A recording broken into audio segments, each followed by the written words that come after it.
ప్రియమైన దేవ, పరిశుద్ధుడైన మా తండ్రి, కృపగల మా యేసయ్య వందనాలు. మీ నామమును బట్టి ప్రభువా, మీ చిత్తంలో తండ్రి ఇప్పుడు పాటలేదు మీరు తోడుగా ఉండి ఆరాధనకు సహాయం దయచేసి ప్రబోధించారు. మీ వాక్య ధ్యానంలో వెలుచుడగా మీ కృపా సహాయం దయచేసి మీ చిత్తానుసారంగా మనం వాడుకోండి. ఏ విధమైనటువంటి చీకటిగా శక్తులకు కలిపి లేకుండా ప్రభా, మీ పరిశుద్ధ నామమును బట్టి మీ పరిశుద్ధాత్మ కావదల సహాయంలో మమ్మల్ని నుంచి యేసును అడుగుచున్న మా తండ్రి, ఆమేన్. ప్రియమైన దేవుని సంగమా, విశ్వాసులారా, మన పరిశుద్ధ గ్రంథంలో నుండి యెషయా గ్రంథము 59వ అధ్యాయము 1వ వచనం నుండి 3వ వచనం వరకు మనము చదువుగా విని ఉన్నాము ఈ సమయంలో. అయితే కొన్ని వారాలుగా మనం ఏంటంటే ప్రార్థనలు కూర్చేటువంటి విషయాలే మనము ధ్యానించుకునే ప్రయత్నం చేసుకుంటున్నాం. ఎందుకంటే ప్రార్థన యొక్క విధానం, ప్రార్థన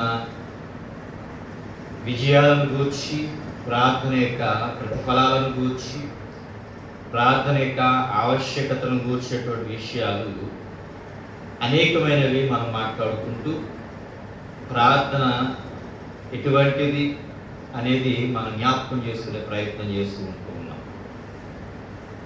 అయితే ఈ వారం కూడా మనం ఏంటంటే ప్రార్థనను కూర్చేటువంటి విషయంలో ప్రార్థనలో ఆటంకాలు అనేటటువంటి అంశాన్ని మనం ఈరోజు ధ్యానించబోతూ ఉన్నాం. ఇప్పుడు చాలా రకాలుగా మనం జ్ఞాపకం చేసుకున్నట్లయితే మన ప్రార్థనలు ప్రార్థించినప్పుడు కొన్ని సందర్భాల్లో కొన్ని పరిస్థితులు ఎందు కొన్ని ఆలస్యమయ్యే ప్రయత్నం ఆలస్యం అవుతూ ఉంటారు. అప్పుడు చాలామంది మా ప్రార్థన ప్రతిఫలం దొరకట్లేదు, మా ప్రార్థన దేవుడు ఆలకించట్లేదు అని చెప్పేసి అనేక విధాలుగా చాలామంది ఏంటంటే దేవుని మీద నింద మోపి దేవుణ్ణి నిందించేటటువంటి ప్రయత్నం చేసేవారుగా ఉంటూ ఉంటారు. అయితే ప్రియమైన వాళ్ళారా, ప్రార్థనను కూర్చేటువంటి విధానంలో అలాగే ప్రార్థన ఆటంకాలను గురించి మనం ఆలోచన చేసుకున్నట్లయితే, ప్రార్థన ఆటంకాల్లో కూడా మనం జ్ఞాపకం చేసుకున్నట్లయితే కనుక చాలామంది కొన్ని మాటలు మాట్లాడే ప్రయత్నం చేస్తూ ఉంటారు. ఏంటంటే ప్రార్థన చేస్తున్నప్పుడు మా ఇంట్లో పిల్లలు ఎక్కువగా ఉంటున్నారు, పిల్లలు కొద్ది గలిబిలి చేస్తున్నారు, ప్రార్థన చేసుకోలేకపోతున్నాం, ప్రేయర్ఫుల్గా ఉండలేకపోతున్నాం. భర్త వచ్చేసరికి ఏదో పని చేయవలసి వస్తుంది, ఆటంకం కలుగుతుంది. భార్య ఏదో అంటుంది, ఆటంకం కలుగుతుంది. ఇరుగు పొరుగు వారు ఆటంకపరుస్తూ ఉన్నారు అని చెప్పేసి కొన్ని విధాలుగా ఆ ప్రార్థన గురించి మనం మాట్లాడే ప్రయత్నం చేస్తూ ఉంటాం. అయితే ప్రార్థన కూర్చేటువంటి విషయంలో మనం జ్ఞాపకం చేసుకున్నట్లయితే ప్రార్థన విధానంలో ఆటంకాలు ఏమై ఉన్నాయి అనే దాని గురించి మనం జ్ఞాపకం చేసుకున్నట్లయితే, ఇక్కడ ప్రార్థనకు ఆటంకము ఎవరి మీదో మనం నింద మోపడం, ఎవరి మీదో నేరం మోపడము, ఎవరినో ఏదో వేరే విధంగా మాట్లాడడం కాదు. కానీ ఇక్కడ చదవబడిన వాక్య భాగంలో యెషయా గ్రంథము 59వ అధ్యాయము 3వ వచనం మనం చదువుకున్నాం. అందులో 2వ వచనాన్ని మనం ఒకసారి చదువుకున్నాం. మీ పాపములు ఆయన ముఖమును మీకు మరుగుపరచెను గనుక ఆయన ఆలకింపుకున్నాడు. ఇక్కడ ఎవరు ప్రార్థనకు ఆటంకపరిచేటటువంటి వారు అనేదని మనం జ్ఞాపకం చేసుకున్నట్లయితే, ఎవరికి వారే ఆటంకపరుచుకునేటటువంటి వారుగా ఉన్నారు. ఎందుకంటే ఇక్కడ చెప్తున్న మాట మీ పాపములు అనే మాట మనం చూస్తూ ఉంటున్నాం. అయితే ప్రియమైనటువంటి వారులారా, ఈరోజు మనం ఏంటంటే ప్రార్థనలో ఆటంకాలు ఏమై ఉన్నాయి అనేది మనం ఈరోజు ధ్యానించబోతూ ఉన్నాం. ఇందులో కొన్ని పాయింట్స్ మనం చూసుకున్నాను, కానీ అందులో ఎన్నెల్తని మనం జ్ఞానించుకునే ప్రయత్నం చేద్దాం. మొదటిది ఏంటంటే వ్యక్తిగత ఆటంకాలు. ఇప్పుడు ఆటంకాలంటే ఎన్నో ఉంటూ ఉంటాయి. ఎవరెవరు చేసే వాటిని మనము ఆటంకాలు, ఎవరెవరు చేసే వాటిని అవరోధాలు, ఎవరెవరు జరిగించే వాటివే అవే సమస్యలు, శోధనలు అని మనము ఆలోచన చేస్తూ ఉంటామే. కానీ మనకు మనముగా మనలను మనము పరిగణలోకి తీసుకునే ప్రయత్నం ఎన్నడూ కూడా చెయ్యం. ఎందుకంటే మన మీద మనం నింద మోపుకోవడానికి, మన మీద మనం నేరం మోపుకోవడానికి ప్రయత్నము చెయ్యం. ఎదుటి వారి మీద మోపే ప్రయత్నం చేస్తామే తప్ప. కాబట్టి ఇక్కడ వ్యక్తిగత ఆటంకాలు గురించి మనం ఆలోచన చేసుకున్నట్లయితే, ఒకసారి మనం ఆలోచన చేసుకున్నట్లయితే ఇక్కడ మన చదవబడినటువంటి వాక్య భాగాన్ని కూర్చేటువంటి విషయంలో మనం జ్ఞాపకం చేసుకున్నట్లయితే కనుక అది అంటున్నమాట, 2వ వచనం అంటున్నమాట, మీ పాపములు ఆయన ముఖమును మీకు మరుగుపరచును గనుక ఆయన ఆలకింపుకున్నాడు. అంటే నువ్వు చేసే ప్రార్థన, నువ్వు చేసేటటువంటి విజ్ఞాపన దేవుని యొక్క సన్నిధికి చేరకుండా ఏమవుతుందంటే ఈ స్లాబ్ కానీ ఈ సీలింగ్ కానీ అడ్డుగా వచ్చి ఈ క్రిందే ప్రార్థన ఉండిపోతుంది కానీ పైకి వెళ్ళలేనిగా ఉంటూ ఉంది. ఎందుకంటే ఆ ప్రార్థనలో నీ యొక్క వ్యక్తిగత జీవితంలో ఎన్నో రకాలైనటువంటి ఆటంకాలు, ఎన్నో రకాలైనటువంటి అవరోధాలు, ఎన్నో రకాలైనటువంటి సమస్యలు నీవే కలిగించుకుని క్రియేట్ చేసుకుని ఉంటున్నావు. కాబట్టి వాటి వల్ల ఆ ప్రార్థన దేవుని సన్నిధికి చేరలేకపోయినట్లుగా మనం చూడగలుగుతాం. అంటే ఈ సీలింగ్ దాటి పైకి వెళ్ళలేనటువంటి విధానంలో నీ ప్రార్థన ఉంటూ ఉన్నదన్నమాట. ఇందులో ప్రియమైనటువంటి వారులారా, ఈ మొదటి పాయింట్ వ్యక్తిగత ఆటంకాలు అవేంటి, ఏమై ఉన్నాయి, అసలు ఆటంకాలు ఎటువంటివి అనే కొన్ని మనం చూసుకోవచ్చు. కానీ కొన్ని మాత్రమే మనము జ్ఞాపకం చేసుకుని ధ్యానించుకునే ప్రయత్నం చేద్దాం. ఇక్కడ మొదటిగా మనం జ్ఞాపకం చేసుకున్నట్లయితే మొదటి పాయింట్ ఏంటంటే మార్కు సువార్త 11వ అధ్యాయము 25వ వచనం మనం చదువుకున్నాం ఒకసారి. మార్కు సువార్త 11వ అధ్యాయము 5వ వచనం, మీకు ఒకరి మీద విరోధమేమైనను కలిగి ఉన్న యెడల మీరు నిలవబడి ప్రార్థన చేయనప్పుడెల్లను వాని క్షమించుడి. ప్రార్థన చేయనప్పుడెల్లను వాని క్షమించుడి అనే మాట మనం చూస్తున్నాం. మొదటిది క్షమించని హృదయం, అంటే క్షమించలేనటువంటి హృదయం అన్నమాట. ఎదుటి వారికి క్షమాపణ పెట్టలేనటువంటి వారంగా మనము ఉంటున్నాం. ప్రియులారా, ఒక విధంగా మనం ఆలోచన చేసుకున్నట్లయితే, మీరు ఇతరులను క్షమించకపోతే, మీరు ఇతరులను మన్నించలేకపోతే, వారు చేసినటువంటి ఆ తప్పిదాన్ని బట్టి కానీ, వారు మీ జీవితంలో చేసినటువంటి కొన్ని రకాలైనటువంటి పరిస్థితులను బట్టి కానీ, మీరు వారిని బట్టి వారు చేసిన ఆ పనులను బట్టి మీరు క్షమించలేనటువంటి వారు ఉన్నట్లయితే కనుక, ఒకసారి మనం ఆలోచన చేసుకున్నట్లయితే కనుక, పరలోకమందున్న మీ తండ్రి కూడా ఏంటంటే మీ ప్రార్థనలను ఆయన ఏ విధంగానూ కూడా వినడు. ఎందుకంటే ఆయన క్షమించడు, అలాగే మీ ప్రార్థన ఆయన వినడనమాట. ఎందుకంటే ఒక విధంగా క్షమించేటటువంటి హృదయాన్ని మనం కలిగి ఉండాలి. మనము విశ్వాస జీవితంలో ఎదుగుచున్నప్పుడు, విశ్వాస జీవిత ప్రయాణంలో ముందు కొనసాగుచున్నప్పుడు, మనము ప్రార్థనా పూర్వకంగా దేవుని వాక్యాన్ని ధ్యానించే విషయంలో దేవుని వాక్యం చెప్తున్న మాట ఏంటంటే, నిన్ను వలె నీ పొరుగు వారిని ప్రేమించుడి, నీ పొరుగు వారిని క్షమించండి అనే మాట పరిశుద్ధ గ్రంథం మనకి ప్రబోధిస్తూ ఉన్నారు. అయితే ఇద్దరు వ్యక్తులు ప్రార్థన చేసుకుంటూ ఉన్నారు. ఆ ఇద్దరు వ్యక్తుల గురించి మనం ఆలోచన చేసుకున్నట్లయితే, ఒక వ్యక్తి ఏమో హృదయపూర్వకంగా దేవునికి ప్రార్థన చేస్తూ ఉన్నాడు. మరొక వ్యక్తి ఏం చేస్తాడంటే అందరినీ ద్వేషిస్తూ తను తాను హెచ్చించుకునే ప్రార్థన చేసేవాడుగా ఉంటూ ఉన్నాడు. అదే ఎవరన్నాళ్ళు? పరిసయ్యుడు, సుంకరి. ఎందుకంటే పరిసయ్యుడు ప్రార్థన చేస్తూ ఉన్నాడు.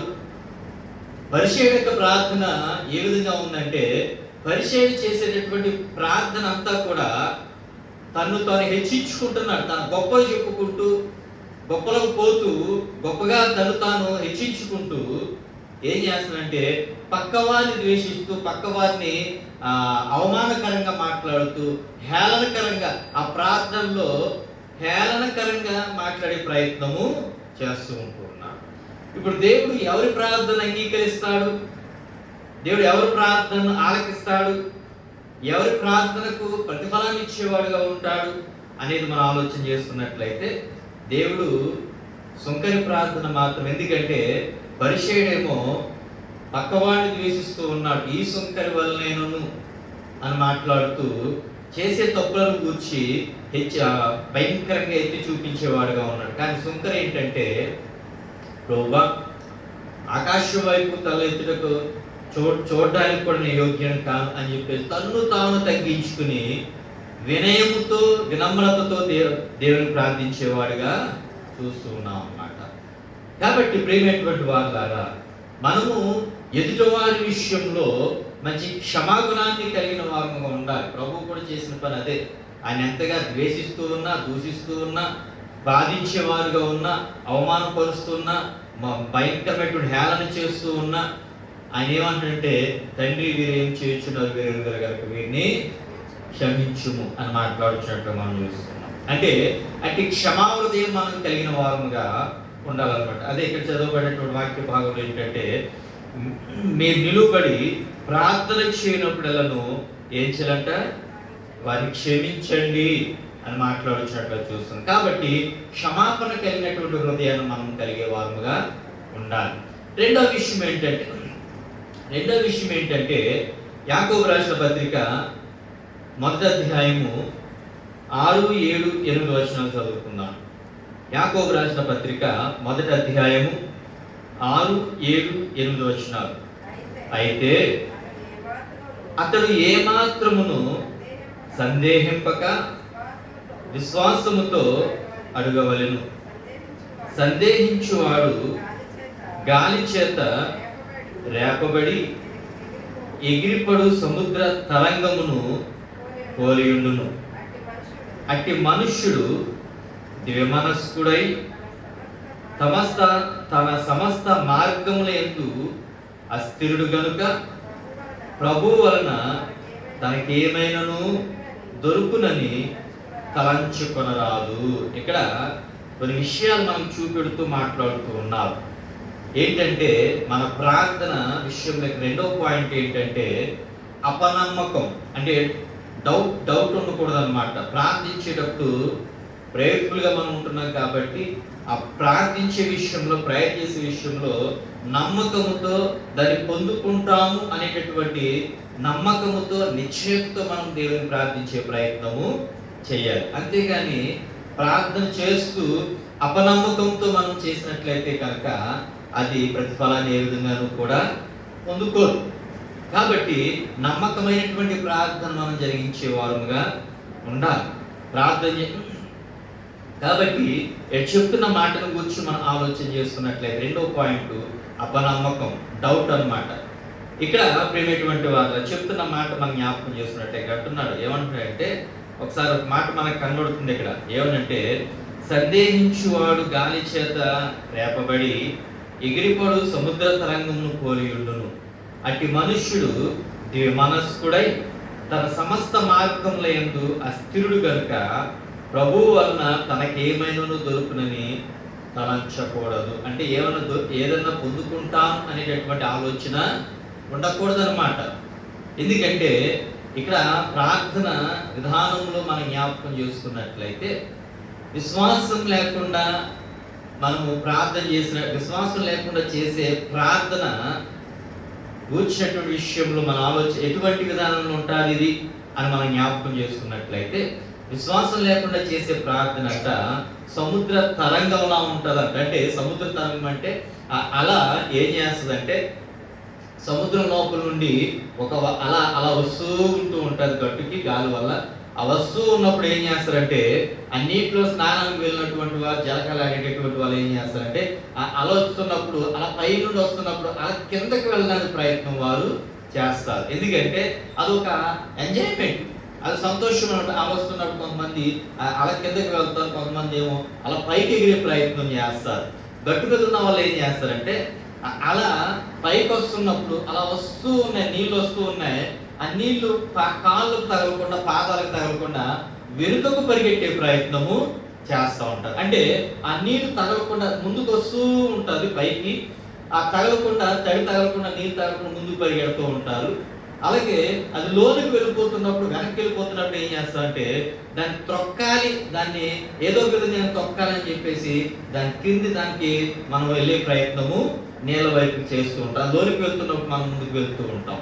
కానీ అది అక్కడ నిలకడగా ఏ విధంగానూ కూడా ఉండదు. ఒకటి వస్తుంది వెళ్తుంది, మరొకటి వస్తుంది వెళ్తుంది, మరొకటి వస్తుంది వెళ్తుంది, అంతేగాని నిలకడగా అది ఏ మాత్రము కూడా ఉండదు. కాబట్టి విశ్వాసం లేకుండా చేసే ప్రార్థన కూడా ఏ విధంగా అంటే సముద్ర తరంగం వంటిదిగా ఉన్నట్లుగా మనం చూస్తూ ఉంటాం. అయితే అట్టి మనుష్యుడు ప్రభు వల్ల ఏమైనా ప్రతిఫలం దొరికిద్దేమో, ఏదైనా పొందుకుంటానులే, ఏదో ఖచ్చితంగా నేను ఏదోటి దేవుడు నాకు ఇస్తాడు అనేటటువంటి నమ్మకము వాళ్ళు ఉండకూడదు. అపనమ్మకంతో చేస్తున్నాడు కాబట్టి, అవిశ్వాసంతో అడుగుతున్నాడు కాబట్టి, డౌట్తో ఆ ప్రేయర్ చేస్తున్నాడు కాబట్టి దానివల్ల ప్రయోజనం ఏమీ కూడా ఉండదన్నమాట. కాబట్టి విశ్వాసంతో, నమ్మకముతో మనం ప్రార్థించాలి. అందుకే 18 సంవత్సరాల నుండి 12 సంవత్సరాల నుండి రక్తస్రావం ఉన్నటువంటి స్త్రీ ఏం చేసిందంటే ఆమె దగ్గర సమస్తం అయిపోయిన తర్వాత ధైర్యంగా ఆమె ఏమనుకుందంటే, తన హృదయంలో ఏమనుకుందంటే, దేవుని యొక్క వస్త్రపు చెంగును మాత్రం నేను ముట్టుకున్నట్లయితే కనుక ఏమవుతుందండి, స్వస్థత నేను పొందుకుంటాను అనేటటువంటి ఒక నమ్మకము, దృఢ నిశ్చయతతో ఆమె ధైర్యం ఏం చేసిందంటే, భయపడుతూ ఉన్న తన హృదయంలో ధైర్యంతో ఆ ప్రజల మధ్యలో నుంచి వచ్చి పై ప్రభు యొక్క వస్త్రపు చెంగును ముట్టుకున్నట్లుగా మనం అంటే మన ప్రార్థనలో నమ్మకము ఉండాలి, విశ్వాసముతో దేవుణ్ణి అడిగే ప్రయత్నము చేసేవారు ఉండాలన్నమాట. కాబట్టి రెండవది ఏంటంటే అపనమ్మకం. మూడవదిగా మనం చూసుకున్నట్లయితే మూడవది ఏంటంటే యాకోబు రాసిన పత్రికలోనే 4వ అధ్యాయము 3వ వచనం మనం చదువుకున్నట్లయితే, యాకోబు రాసిన పత్రిక 4వ అధ్యాయము 3వ వచనం, మీరు అడిగినను మీ భోగముల నిమిత్తము వినియోగించుటకై దురుద్దేశముతో అడుగుదురు గనుక మీకేమీ దొరకలేదు. రెండవది ఏంటంటే, మూడవది ఏంటంటే స్వార్థపూరితమైన కోరికలు. మన అంశం ఏంటంటే ప్రార్థనలో ఆటంకాలు. అంటే మన ప్రార్థనలు ఎందుకు ఆలస్యమవుతున్నాయి అనే దాని విషయంలో ప్రార్థనల ఆటంకాలు ఏంటంటే, మొదటిది వ్యక్తిగత ఆటంకాలు. అందులోనే 3 పాయింట్స్ మనం చూసుకుంటున్నాం. ఆ వ్యక్తిగత ఆటంకాలు ఏంటంటే, ఒకటి క్షమించని హృదయం, రెండవది అపనమ్మకం, మూడవది ఏంటంటే స్వార్థపూరితమైన కోరికలు అన్నమాట. స్వార్థపూరితమైనటువంటి కోరికలు అన్నమాట. కాబట్టి ఇక్కడ మనము ఒక విధంగా ఆలోచన చేసుకున్నట్లయితే కనుక ఏదైనా మనము అడిగేటప్పుడు ఏ విధంగా అడగాలంటే దానికి తగిన విధానంలో మన స్థితిగతులను బట్టి మనం అడిగే ప్రయత్నం చేసేవారుగా ఉండాలి. మన స్థితిగతులు ఆ స్థితి కాదు అనుకున్నప్పుడు మనం వాటిని అడిగితే కనుక ఎలా ఉంటుందంటే అది హేళనకరంగా, కొద్ది ఇబ్బందికరంగా ఉంటుంది అనమాట. ఎందుకంటే ఇప్పుడు 10th క్లాస్ చదువుకుని నేను ఐఏఎస్ అవ్వాలి, కలెక్టర్ అవ్వాలి, ఐఏఎస్ ఆఫీసర్ ఐఏఎస్ సీట్లో కూర్చోవాలి, కలెక్టర్ సీట్లో కూర్చోవాలి అనుకున్నట్లయితే అది ఎటువంటిదంటే అది ఒక విధమైనటువంటి స్వార్థంతో కూడినటువంటి విధానం ఉండే కోరిక. ఎందుకంటే దానికి తగినటువంటి స్థితి మనకు లేదు కాబట్టి అది కోరుకునే అర్హత కూడా ఏ విధంగానూ కూడా లేదు. కాబట్టి అటువంటి వాటి విషయంలో ప్రయత్నం చేయకూడదు అన్నమాట. కాబట్టి ఏంటంటే ఇక్కడ స్వార్థంతో కూడినటువంటి ఆ విధానంలో కేవలం ఈ లోకపరమైనటువంటి పరిస్థితులందు, ఈ లోక సంబంధమైనటువంటి పరిస్థితులందు, ఈ లోక సంబంధమైనటువంటి సుఖభోగాల కోసం అడిగితే దేవుడు ఏ విధంగానూ కూడా జవాబు ఇవ్వడనమాట. ఎందుకంటే తగిన విధానంలో మన స్తోమతను బట్టి, మన స్థితిగతులను బట్టి వాటిని అడిగే ప్రయత్నం మనం చేయాలి. ఆ సమయంలో దేవుడు ఏం చేస్తాడంటే దాన్ని బట్టి మనకు కలిగిన దాన్ని, అడిగిన దాన్ని, ఆ సామర్థ్యం మనకున్నప్పుడు దాన్ని ఇవ్వడానికి అవకాశము ఉంటుందన్నమాట. కాబట్టి స్వార్థపూరితమైనటువంటి కోరికలు కానీ, ఆశలు కానీ, స్వార్థపూరితమైనటువంటి ఆలోచనలు కానీ మనం కలిగి దేవుని పాదాల చెంత ప్రార్థించే ప్రయత్నం ఎన్నడూ కూడా చేయకూడదు. కాబట్టి ప్రేమైనటువంటి వారులారా, దేవుని యొక్క పరిశుద్ధ నామంలో మనం ఏంటంటే ప్రార్థనలో అనేక విధాలుగా మనము అనేకమైన వాటిని గురించి ఆలోచన చేసుకుంటూ ఉంటాం. ఆటంకాలంటే ఏంటి అని చెప్పేసి ఎవరెవరి మీద నింద మోపడం, కుటుంబ సభ్యుల మీద నింద మోపడం, వచ్చి మాట్లాడడం, ఏయో రకాలుగా ఆ సౌండ్ అని, ఈ సౌండ్ అని ఏయో మనం మాట్లాడే ప్రయత్నం చేస్తూ ఉంటాం. కానీ ఆటంకాలు అనే దాని విషయంలో ప్రత్యేకంగా నీ ప్రార్థనకు ప్రతిఫలం రావట్లేదు, నువ్వు ప్రయత్నం చేసుకోలేకపోతున్నావు అనే దాని విషయంలో ఆటంకాలు ఏంటంటే నీకు నీవే ఆటంకంగా ఉన్నావు అన్నమాట. అందుకే యెషయా గ్రంథంలో మనతో మాట్లాడుచున్నట్లుగా మనం చూడగలుగుతున్నాం. కాబట్టి ప్రియమైనటువంటి వాళ్ళ యెషయా గ్రంథంలో మనం చూసుకున్నట్లయితే అది ఎవరు ఆటంకంగా ఉన్నారు అనే దాన్ని కూర్చున్నటువంటి విషయంలో మనం చూసుకున్నట్లయితే మీ పాపములు ఆయన ముఖమును మీకు మరుగుపరచెను గనుక ఆయన ఆలకింపుకున్నాడు. కాబట్టి మనమే దానికి కారణం. కాబట్టి ఇటువంటి వాటిని మనం తెలుసుకొని, మనం ఇటువంటి వాటిని గ్రహించుకుని ఏంటి ఆటంకంగా ఉంది, ఏంటి మనం బాధిస్తూ ఉన్నది అనే దాని విషయంలో, ఎందుకంటే శరీరంలో ఏదైనా అవయవంతో బాధపడుతున్నప్పుడు అది దేని వల్ల ఏంటి అని చెప్పేసి మనం ఆలోచించి వైద్యుల దగ్గరికి వెళ్ళి వైద్యం ద్వారా మన వైద్యాన్ని పొందుకునే ప్రయత్నం చేస్తాం. అలాగే మన ప్రార్థనలో కూడా ఏదైతే ఆటంకపరుస్తూ ఉన్నది అనే దాని విషయంలో మన క్రియలను మనం చూసుకుని వాటిని తెలుసుకుని వాటి ప్రకారంగా దేవుని వాటిని విడిచి, ఏదైతే ఆటంకంగా కారణంగా ఉన్నదో అటువంటి దాన్ని విడిచి మరిచి దాన్ని దూరం చేసుకుని దేవుని చిత్తంలో మనం ఏం చేయాలంటే దేవునిలో ముందుకు కొనసాగే ప్రయత్నం చేసేవారంగా ఉండాలి. ఎప్పుడైతే ఆ విధంగా ఉంటామో దేవుని కృపను పొందుకోవడానికి అవకాశం ఉంది. కాబట్టి ఆటంకపరమైనటువంటి వాటిని విడిచి విశ్వాసంలో మనం బలపరిచే దేవుని యందు ముందుకు కొనసాగే ప్రయత్నం చేద్దాం. అట్టి కృపా సహాయం ప్రియదేవుడు మనకు దయచేసి ఆయన దేవునితో ఆయన కృపలో ఉంచి వర్తిల్ల చేసి ఆయన చిత్తంలో ఆధ్యాత్మికంగా బలపరచును గాక. ఆమేన్. సమస్త జ్ఞానం